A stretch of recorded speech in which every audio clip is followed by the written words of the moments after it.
also like to put a general question to the debate. This morning's discussion, I thought, made it very plain that the newcomer member states do not intend to accept a bad budget deal and will make considerable difficulties for the European Union if they feel that in some way or other they're not being taken seriously and being shortchanged. And I thought that came over rather clearly around the table. That's not my question. My question is, should enlargement have been about money or about political focus? When the Berlin Wall came down, after a couple of years it became obvious that the European community, as then was, really had, in its own interest, for its own stability and security, really had to open the door very wide to the former communist countries. There was an idea that the new member states, after adapting to democracy and the market and so on, would bring a new political impetus to European integration. But I have to say, I didn't notice very much of that in this morning's conversation, and it's not really been much of a not much of a leitmotif of enlargement over the last almost 10 years. So is the question that the EU doesn't listen to the newcomers, or is it that the newcomers don't actually advance any new ideas, so to some extent have been political free riders? So that's the very general question, which I hope will stimulate at least one or two angry rebuttals. Very interesting you should mention Estonia's Eurozone application, because in fact, of course, the first time round they were denied membership, despite the fact that their performance indicators were better than many of the Eurozone. Yeah.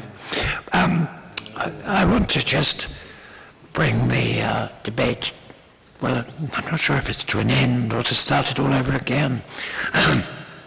The topic we've been looking at is weighing the costs and benefits of membership.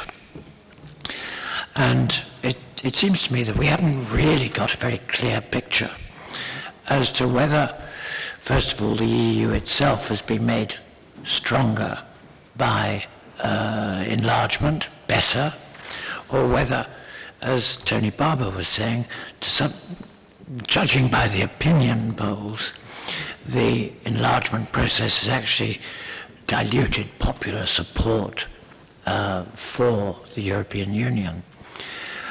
I have to confess that they're rather like a cracked record. I've spent the last few years telling people who ask me that I think enlargement has been the major achievement of the European Union, above everything else, including the single market. I think that reuniting Europe after the Cold War is a major achievement. But I do wonder about some of the ways we've done things. I mean, for instance, was the Big Bang enlargement the right way to do it? Or did it actually weaken the process? Did it create more problems than it resolved? I also think that I get very mixed signals about Western Balkan membership and about, of course, Turkey. I'm not at all clear to what extent that the newcomers, and yes, Ambassador, you are a newcomer, you were one of the last two in, that makes you a newcomer. I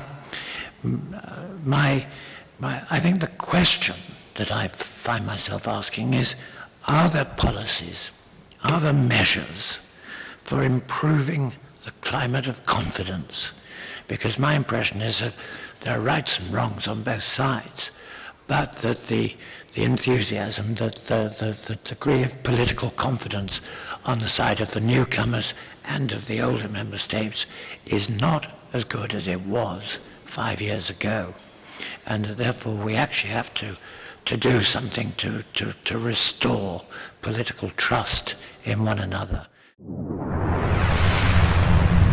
Today's conference to an end. I personally found it absolutely fascinating, and I rather suspect that we're going to have quite a few of these conversations over the course of the negotiations of the next budget.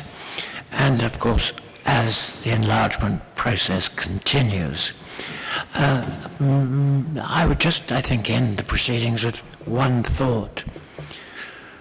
Back in the early 90s, there was a great deal of discussion about what Western Europe should do with the formerly communist countries whose economies were in a terrible mess. And there was a very strong school of thought that we should not on any account allow them into the wonderful club of the European community, but we should give them something called political membership and keep them at arm's length and let them every now and again come and listen to us. Thankfully, that school of thought didn't last for very long. And I think now that the general feeling is we could have done no other. We had to enlarge Europe to make geographical Europe political and economic Europe. And I think that it was exactly the right thing to do. But I do think that we swallowed the Big Bang and then the two other enlargements whole. But I think we're still having digestion problems. Thank you very much indeed, everybody.